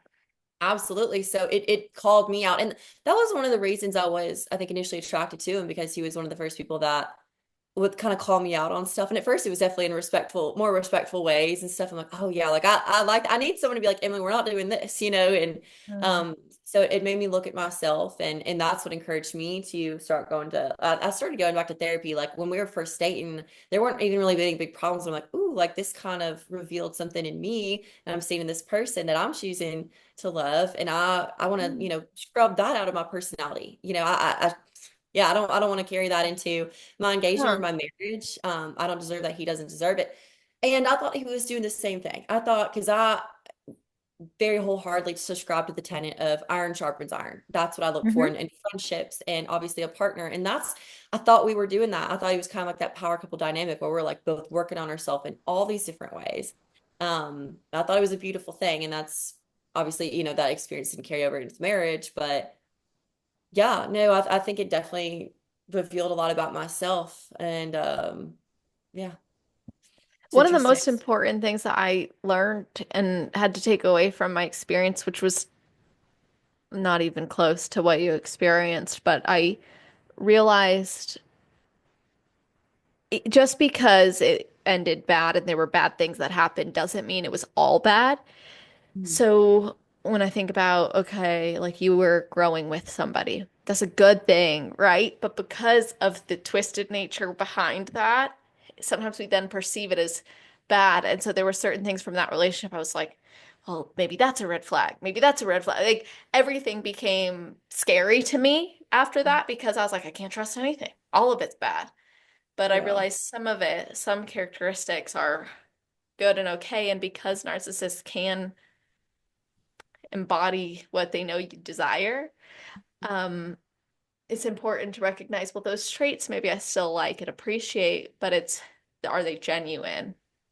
completely, completely. Yes, yeah, is this actually a safe person? Like, and that's the thing too. It was such, I have to keep in mind, to break that trauma bond, like, Emily, that was pretty much a fake personality. Like we knew each other. We went to undergrad and grad school together. I'm like, he pretty much Mm. like watched you for almost half a decade and could form an entire personality to lure me in. I mean, and then like when that fell off, then through our marriage, that person that he was then is his true self. Mm. So I didn't get my heart broken. I basically had to mourn it like a death. Like I literally felt more like I feel more like a widow than a divorcee because that person that I Mm-hmm. thought I fell in love with never existed. That's not him. And so, I mean, it made it easier to like, I don't know, heal in other ways, but yeah, no, I felt like I went from wearing a white veil to a black veil in, just a week. It's a really great point. So you knew him from undergrad to grad school. When did you guys start dating? Um, we knew of each other, went to a pretty small college and ran in sort of similar circles, but never really spoke. But our friends we had a lot of mutual friends and stuff. And so I don't know, I guess I trusted him a lot faster and a lot deeper because my friends Right. were like, oh, he's a great guy. Like even one of our close mutual friends like lived with him for years and still did not Hmm. see this coming. Um, but we met the night of our grad school graduation. We got our MBAs together, and then we were both living in the same town at the time and just kind of hit it off from there and yeah, started dating really quickly. You guys were together for a long time then before. Not a super, super long time. As a typical narcissistic relationship goes, it moved at a dizzying speed a lot faster than I was Mm. comfortable for. And then you get those little like hints of micro punishments or like covert pressure to keep it moving quickly. Or like, if you try to slow it down or put on the brakes, it's like I don't know, like you get something shiny taken away from you, but it's all under the surface. Does that make any sense? Yeah, it's almost like there's a buy-in that happens where you get further entrenched in the relationship that it makes it harder for you to leave, whether that's Mhm. financially, emotionally, physically, whatever it might be. Um, they kind of pick out what they know will make you stay, and Mhm. then in doing that, you're more likely to excuse because this part of your brain is like, well, logically, I've signed a contract with this person and we're living in this Yep. apartment together. So it Yep. can't be that bad. And you want to convince yourself you've made the right choice. But then they bring back all the sweetness, all the goodness. Then you're like, oh, it is fine. Them Yep. them cheating with that other person wasn't a big deal after all. And then you're like, but it is a big deal. But it Yeah. is. It's dizzying. It's nauseating. It's so confusing. And it's just, God, I don't know. And we had such a nice apartment. I really miss it. It was a really nice luxury apartment. I know Perfect. it was an apartment though. No, no, I know. I like said that to the therapist, and she's like, "But Emily," I'm like, "But he's like, he's so cute." She's like, "Emily," she's like, "He's not cute enough to be acting like this." I'm like, "I didn't say that. I know, but like, But still, oh my gosh, yeah, I the know." things She's that like, will "But she's turning, excuse. yeah, but he's turning that gorgeous luxury apartment into a battleground for psychological warfare. Mm, That's not worth it." for real. Yeah, man, honestly, like I want to say I'm sorry you went through that, and then there's another part of me that's like I'm really amazed by you, and I think you going through that, I don't know that it's like a sorry thing. It's more of like, wow, like I'm proud of you that you got through that and you escaped, and it's something I hope other women can have the courage to do. And even though the escape started as a result of all the things he was telling you was wrong with you, it ended on a really positive note in that you got out and you're free. Oh my gosh, I can imagine you actually being free and you I remember one of my friends said, she said, you're gonna take a breath. After you leave this relationship, you're gonna breathe deeply for the first time and you're gonna know. And I am wondering if that happened for you when it was finally done. You breathed for the first time. 100%. Oh yeah. I remember like for me it was like one like big cry in my car. It's just like, Mm. oh God. Like I feel like I feel like it's just cured my asthma, honestly. I mean, I remember like the night that I finally escaped. I think it was my birthday, I think. And Wow. I called my dad and it's just like, Dad, like I'm terrified. I don't even know what to do. I have no clue what to do. And he's like, Emily, this is the last time my daughter's gonna call me from a locked closet. Like I'm coming down there and like Mm. we're getting you out of there. Like you have to get out. You have to escape. And so I left that night and I just signed a lease on this new house I'm in, which I love. It's a little pink house. Mm. It's a little Barbie dream house. And all I had is started completely over at 26 with an air mattress, a water bottle, a blanket, and my two stuffed animals, and just, you Mm. know, cried myself to sleep. But I woke up and I was like, there's no eggshells on the floor to walk on, like, Wow. and okay, like there's so much to go from here. Like I still had to go back and get a lot of stuff. And so I was like, but I like have a safe place. Like there might be life on the other side of this. Mm. Yeah, we're gonna have to start all over, but we might be able to do this. That's beautiful. Oh, that's resilience, really. I mean, you speak to the human spirit of continuing to go forward. And I don't know why there's people like that, honestly. I don't understand it. I don't get And it. I hate that you went through that. Yeah, I appreciate it. Yeah, it sucked. Let's just say You are so it shouldn't sweet. have Like, and you've happened. got this heart of gold. You radiate this sunshine and sweetness that it's like, I'm so glad. And I don't know, I'm only just meeting you, but I don't know that if your smile was brighter before, but you have such a bright smile. I'm glad it wasn't dimmed, or isn't dimmed anymore if it ever was. No, for sure. I definitely that's a really like interesting, like specific thing that you said because when I wasn't telling anyone what was going on, but I was in the thick of it, like things were really bad. Mm-hmm. My family and close friends noticed that something was wrong, and they all said the exact same phrase. Like none of them communicated, but they all said, "Emily, it seemed like you lost your sparkle. Like you just didn't have your sparkle." Mm.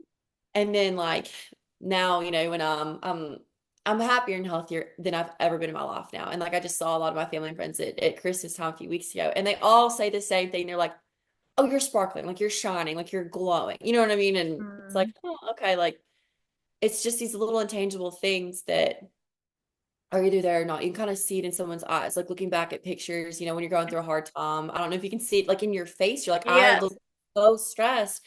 But that's Mm-hmm. like the biggest thing that I've learned, and one of the biggest changes I've implemented since going through what I've gone through is trying to keep an eye out for these little things, these little intangible things in my friends.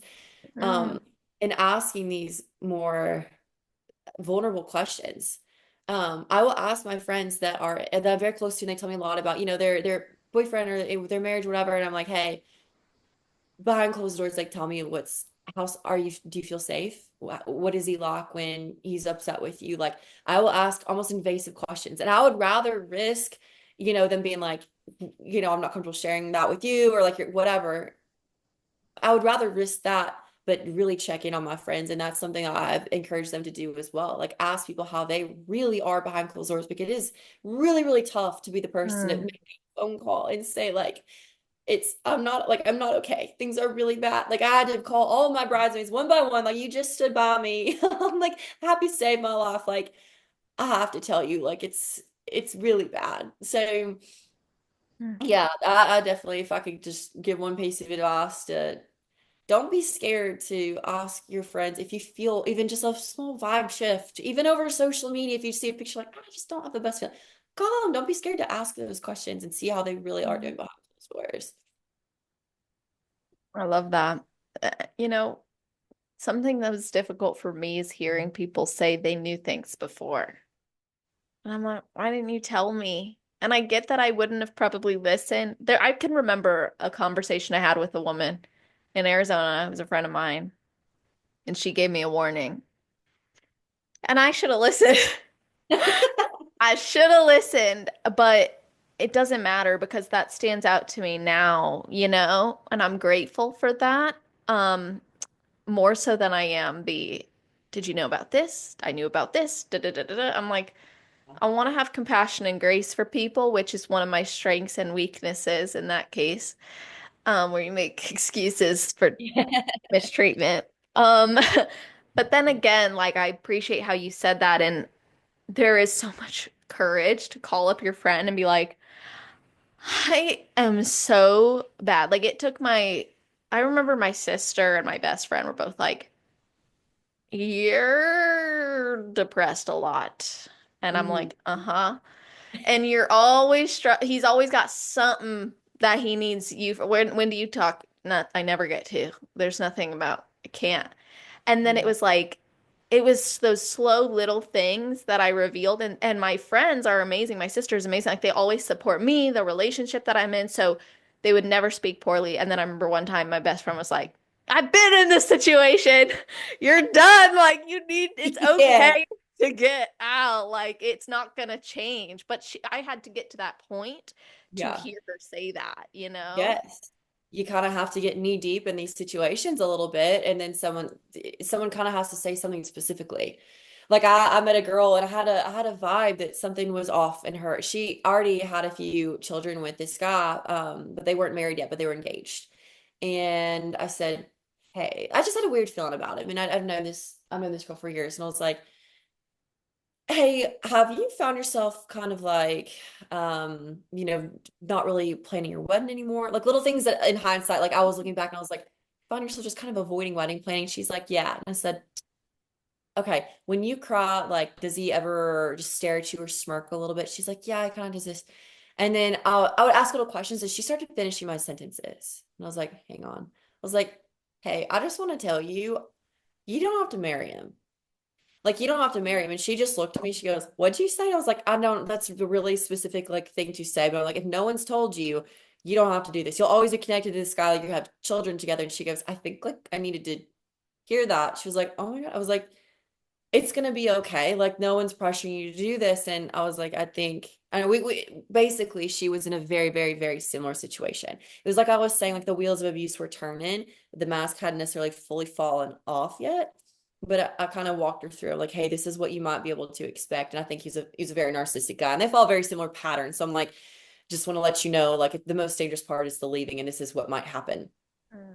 And then she like we caught up a few months later, it's like 3 months later, and she said what you said like was gonna happen was exactly what happened. And like I would have been in a much more dangerous situation if you hadn't, like Wow. kind of warned me of that and told me. She was like, I just think I just needed to hear like you don't have to marry, you know what I'm saying? Just something like that. And I do wonder, if when I was engaged to him, if someone had been like, hey, you don't have to.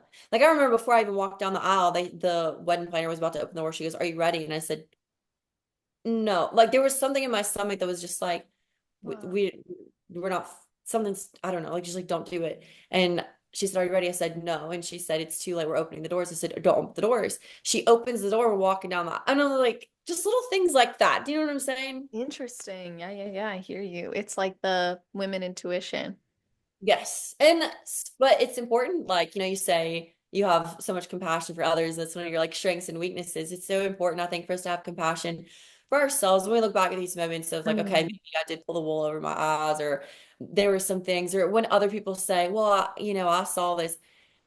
I had several people like when my family members learned about what happened after we got married said, there was something off. They all said the same thing. They were like, it was something, but I just couldn't put my finger on it. And I think like when you're dealing with a psychopath or narcissist, that's kind of how it is sometimes. It It's like is. something's off, but there was never an acute, well, I saw him do this or I heard him say this, and this is the reason we all Mhm. have to get married because they're like, we love and respect you enough that we would have come to you and told you, hey, this happened, and I would have called off the wedding if there was a thing, but there was never like a thing. It's just a So vibe. true. Yeah, and I don't Yes. blame people for that because they're like, well, I don't want to be like there's I'm getting rubbed the wrong way and don't know why. Yeah. Um, yeah, and it's interesting too because the people who know you really well, like they'll also know what bothers you or what could affect you. Um, so I think sometimes we have to take responsibility, of course, for our influence in others' lives and know that we have an impact. So I love that you're willing to talk to your friends about that. And on a separate note regarding healing, I know you're still processing this. How has fitness and this mentality of being hard to kill maybe actually bolstered you in the healing or the processing? Yeah. Fitness is always like it catches me every time I fall. And it was there for me, at my very, very darkest moments. I still pushed myself. If nothing, like, I mean, when I first moved into this house and all I had was like an air mattress and like a water bottle, I made a commitment to myself to still at least leave the house once a day, go to the gym and come right back. I mean, I was like so scared of everything and everyone. I would like Hmm. close the blinds, I'm locking all the doors. I'm like just so scared of the world, but I would still go to the gym. And even if I just lifted a 5 pound dumbbell for one set and went home, at least I did that, just kept that commitment to myself. And as I got stronger, little bit by bit, day by day, I started implementing some running. And that helped more than anything. I purposely didn't implement running at first because I think that can be a really great form of escapism. I think some people turn to running a little bit too much and like they make it their therapy. So I made sure to Right. check in with myself and be like, okay, are we avoiding our feelings and just putting our emotions in our muscles, or are we actually processing our feelings? But running helped me more than anything because when you are, spend so many hours in like a locked closet and stuff, being able to just take off, like put on a pair of running shoes and just like run. Like there's so many times that I would just be running around the neighborhood and just tears running down my face. And I'm like, Mm. I'm free. Like I'm not in that, if I start to get tired or my pace slows down, I'm like, Emily, you have legs that work. Like you're free. You are not in a closet right now. Like you can just run and just so I got really fast. That's That was an awesome. incredible cardio shape. That's Oh, but no, amazing. fitness was definitely, I'm glad that I had that groundwork laid where I had that good relationship with fitness. And it's been there for me my whole life, and I'm glad that I, like made myself turn to that in those dark days. It's incredible. It really is. Mhm. The darkest times of my life, I feel like it's fitness and it's that discipline that has helped me to get up and keep going. Like almost without fail. It's like, well, I find that bodybuilding has saved me in many ways because it's kept me eating. Mhm. When, sometimes you're depressed, you're down, you're grieving, you don't want to eat, maybe. Or Yeah. maybe you do want to eat, but because you're hitting your macros, you're like, well, that's taken care of. And then with like movement too, like it's sometimes you're just like, all I want to do is lay in bed all day. But because you've got this workout plan from your coach and you're checking in, you're like, well, I'm gonna go to the gym. So there's so many times where bodybuilding's just like, it's not therapy, but it's maintained healthy habits that have allowed me to keep going. And I think that's one of the most beautiful parts about the sport. 100%, 100%. I think it's really important to see it as therapeutic, but not therapy. So when Mm. you combine that with therapy, you're gonna make some forward movement usually. That's right. That's right. So I know we've talked about so much, and again, I appreciate you being so open. Is there anything I didn't ask you that you wish I would have? I don't think so. Has anyone ever said yes on I don't know. Because I've thought about this. I'm like, oh, You know what? I think I had one person say yes, but I don't remember what it was that they expanded. They expanded on a point or they went back to something. But I don't remember when that was or what that was. But I ask because I'm genuinely like sometimes I'm like, in case there's anything left unsaid, I'm like, let yeah, me okay. open that door, you know? And I had a mentor who had a podcast, and I remember he would ask that question sometimes, and I was like, I should start asking that sometimes because it is great to go, well, maybe that did I miss something? Yeah, no, I love it. No, but I think we've covered some like really great stuff, and yeah. Good. Well, awesome. So before we wrap up, I like to get advice. So what is your best advice for someone who has never competed before but wants to? And then your best advice for somebody who's on their road to pro? So I've got notes. Yay! Oh, that's so awesome. I love that. I've been thinking on this. Okay. That's So amazing. my advice for first time competitors, number one thing is go see a show in person. It's not the same when you see pictures or videos. You got to go see a show in person, be in that environment and feel bodybuilding. The second thing is hire a reputable coach. It doesn't have to be like one of the top five coaches in the world, but one with a solid track record of wins and who consistently brings in athletes that are stage lean because I think it's really important to know what stage lean feels like. Especially if you are going to want to go for that pro card and be on the national stage, that's maybe even a little leaner than what a lot of people bring in to the local stage.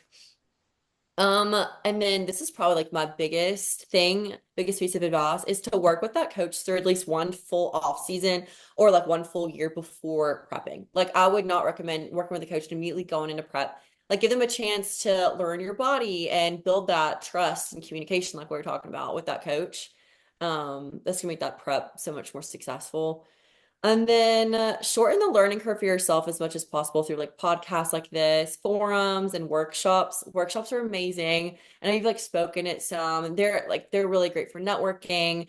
Having in-person posing coach, I mean, it's just an invaluable thing. Even if you have to drive a few hours, like would definitely recommend going to a workshop. And then the last thing is to train aggressively. Like train like a huge like male bodybuilder. I always say I feel like I'm like I feel like I'm like a big male bodybuilder trapped in the body of a bikini girl. Like I may be little, but if you see me in the gym, I'm like foaming at the mouth. Like I'm going hard.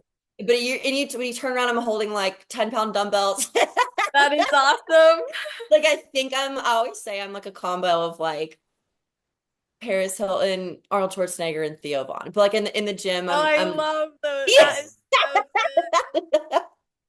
I'm like in my head, I'm Roddy Coleman. It's like a very specific type of body dysmorphia. But The Theo Von one threw me up. Like, who's this third one she's gonna say? You said Theo Von. I'm like, no freaking way. it's just the draw. Awesome. But no, I think especially like for first time competitors though, because more than likely you probably have more muscle to build. So it wouldn't hurt to go really hard in the gym and learn what it feels like to train for an extreme sport. That's So right. Yeah. And then advice for those wanting to go for their pro card. It's a little extreme as well. I would suggest become disgustingly obsessed. Like if you have your mind set on becoming an IFBB pro, like don't stutter step. The moment you decide that that's your goal, be stubborn about it, be aggressive and stubborn about it. Like it's an extreme sport, so accept that some things will need to be extreme, but don't be scared of that. Like get excited about that. You may do cardio till you vomit. You may, squat till you cry. You're gonna do damage to your hormones and your relationships probably, and you may not even get that pro card, but I also just risk it anyway. Like go for it if that's really where your heart's at. Like if you have your sights set on that. My second piece of advice, if you're in your 20s and you're unmarried, I suggest get laser focused on this goal and knock it out. Like this is kind of what I did. Like eliminate all distractions and life will get in the way later. So I would suggest like utilize your youth and the simplicity. Like you're never going to be as young, healthy, and hot as right now if you're, in this era. So I would suggest like actually just grind it out and get that pro card. Hmm. And then the last piece of advice is do everything 100% perfectly. Like don't cut a single corner. Don't waste anyone's time or money. Like don't disrespect the sport by bringing anything less than a pro card worthy physique to the national stage. I know that's maybe a hot take, I but like it. I think, and I think like you should only let someone beat you by 1%, and that should be genetics, if anything.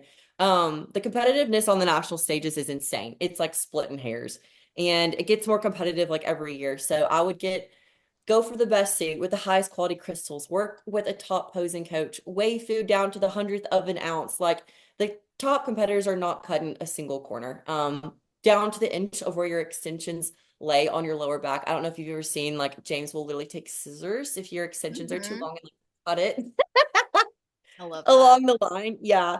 But that's also like why James's girls stand out with that like certain look. Like even him himself, he's such a perfectionist down to the glaze on my right hamstring. Like he did not let me get on stage and he was like, "Are you kidding me? Like, look at this. Like, we need to fix this." I'm like, "What? I don't see a problem." He's like, "No, we're redoing this, but you want to have like just be a total perfectionist about all these little things and you stack up all these perfect little like parts of your package and then put yourself on the national stage.